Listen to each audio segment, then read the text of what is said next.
HarperCollins presents My Sister is Missing by Carissa Ann Lynch. Read by Kelly Burke. Monsters are real, and ghosts are real too. They live inside us, and sometimes they win. Stephen King.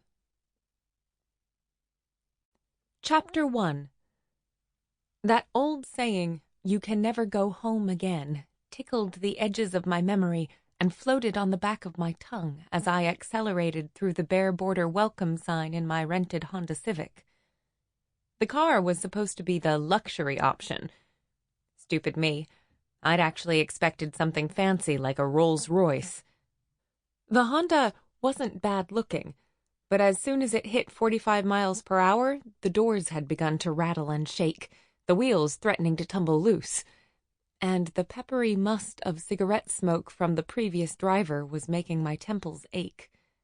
In truth, I longed for a cigarette myself, but the last time I'd smoked was, well, it was the last time I came back home. 9 years ago, I'd come to Bare Border for my sister's wedding, but even then I'd only stayed for the ceremony and reception. I didn't visit with family. I didn't stay overnight. I'd shared the champagne toast, made a clumsy congratulations speech, then ducked out before the clock struck midnight, Cinderella style. I didn't want to stay in Bare Border then, and I don't want to be here now.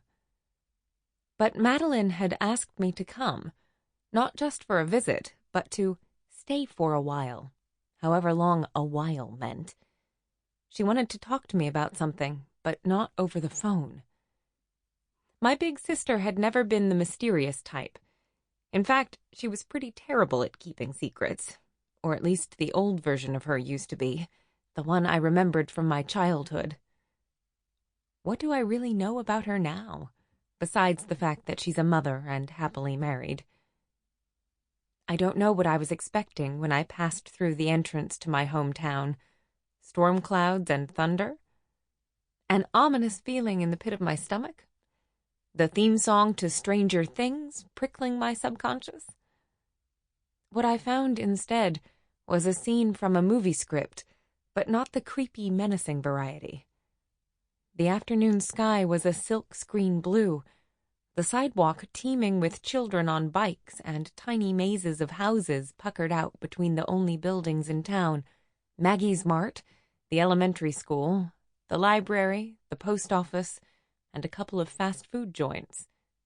It looked downright charming and quaint. As I passed through the town square, I spied the bingo hall that also functioned as a church creeping up ahead on my left, where my sister was married. From this vantage point, everything about my hometown looked the same as it always had, how I remembered it. Maybe you can go home again, an annoying voice tickled my ear.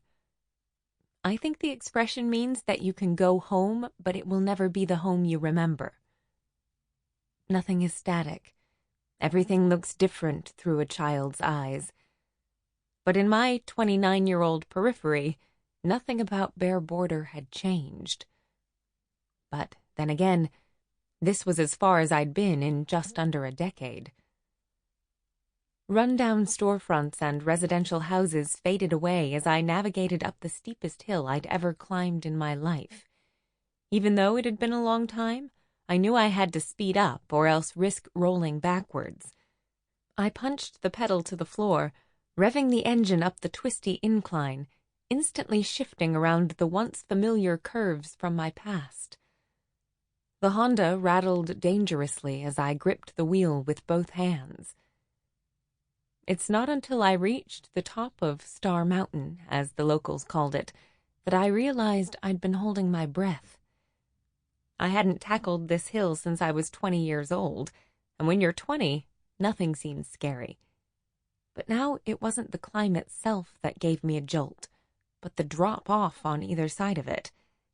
There was nowhere to go but down, down, down if you fell. And what's at the bottom? I wondered. I'd never really cared to ask when I Sample complete. Ready to continue?